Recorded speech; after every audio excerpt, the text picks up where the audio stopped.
సహజయోగంలో మహాకాళీ దేవి ఎడమ వైపు శక్తిని ఇడా నాడి సూచించే దివ్య తల్లి. ఆమె శక్తి మనలో ఉన్న భావాలు, అవచేతన మనస్సు మరియు ఆత్మసాక్షాత్కారాన్ని పొందాలనే శుద్ధ కోరికకు ప్రతీక. శుద్ధ కోరికే విశ్వసృష్టికి మూలమని, ఈ కోరిక లేకపోతే కుండలిని లేవదని సహజయోగం చెబుతుంది.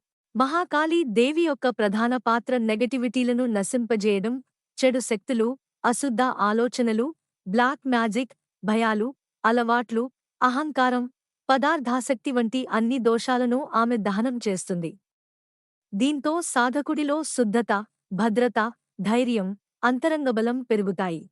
ఆమె శక్తి ఇడా నాడిలోని అవచేతన బ్లాకేజులను తొలగించి, గతస్మృతుల వల్ల ఏర్పడే మానసిక ఒత్తిడిని శుద్ధి చేస్తుంది. మహాకాళి మంత్రాలు, ధ్యానం మనస్సుకు ప్రశాంతత, నిష్కళంక చైతన్యం, భావనల పరిశుభ్రతను ఇస్తాయి. ఆమె భయంకరంగా కనిపించే రూపం కూడా చెడు, అజ్ఞానం, బంధనాలను కోసేయడాన్ని సూచించేది మాత్రమే. లోపల మాత్రం సాధకుడిని రక్షించే, నెగటివిటీల నుండి కాపాడే అపార దయగల తల్లే. సహజయోగం ప్రకారం కలియుగంలో చెడు ప్రభావాలు, ఆందోళనలు, నెగటివ్ శక్తులు అధికంగా ఉన్న ఈ కాలంలో మహాకాళీ శక్తి అత్యంత అవసరం.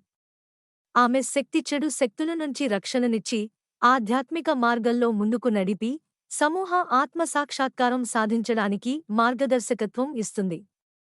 మొత్తం మీద మహాకాళీ దేవి సాధకుడి ఆత్మసాక్షాత్కారానికి ప్రేరణ, రక్షణ, శుద్ధి మరియు చైతన్యాన్ని వెలిగించే ఆధ్యాత్మిక శక్తి.